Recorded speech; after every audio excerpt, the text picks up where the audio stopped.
Bitcoin is not done falling. Listen, everyone's seeing the price starting to increase, appreciate, and we think, hey, the decline's over. This is a good time to get in. Back to 100 plus K, right? Not necessarily. There is a chance that Bitcoin in the year 2026 could potentially hit six figures again, but there's a higher chance and higher probability that it's going to go down more compared to this price. If you look at Bitcoin in every single cycle, by the way, Bitcoin is typically about 4 year cycles, but if you look at it in every single cycle, it doesn't always go straight down once it's at the decline.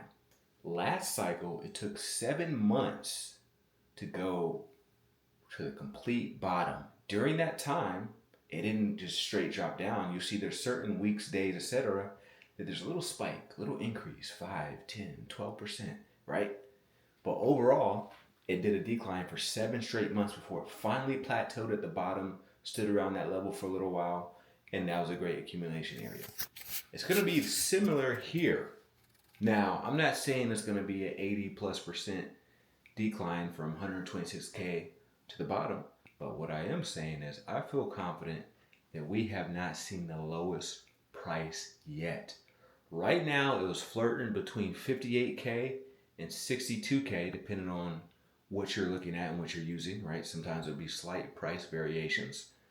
But I'm here to tell you, Bitcoin is going to continue to decline, right? Everything is pointing towards a price drop.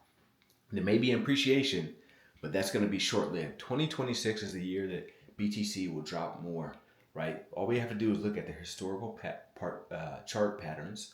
All we have to do is look at the outflows, right? All these people who were doing the BlackRock, Vanguard, etc., they're interested in this. There's more outflows than inflows right now, right? Market sentiment is going down. We could potentially see bad things in the economy as far as depreciating of certain assets, right? There's still all these wars and conflicts going on. Everything is pointing towards a decline, but only time will tell.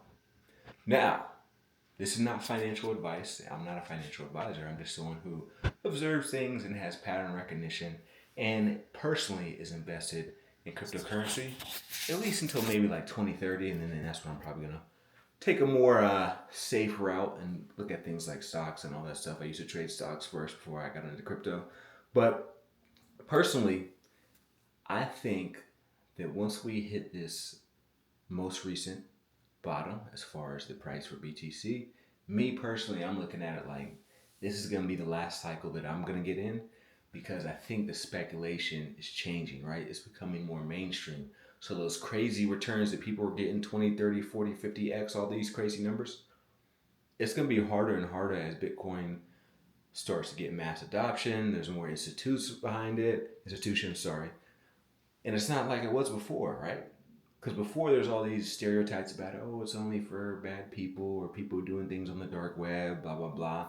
There was a small percentage of people who fit that element, but that's not the entire market sentiment of BTC and cryptocurrency. But I'm going to get in once it hits this bottom, ride the next 4 year roughly, because it's not always 4 years exactly, but 4 year cycle, get out, and that's it for me because it's becoming bigger and bigger and more mainstream. But what do y'all think? Where do y'all see the price of BTC in the future? What's your plans for BTC? Are you going for 10-year holds, 20-year holds? Are you waiting for it to hit 1 million BTC, right? So you can be a millionaire, which is funny when people say that is because once you pay taxes on that, you're not a millionaire anymore. And money loses 7% value every year. But let me know your strategy. What do y'all think about it?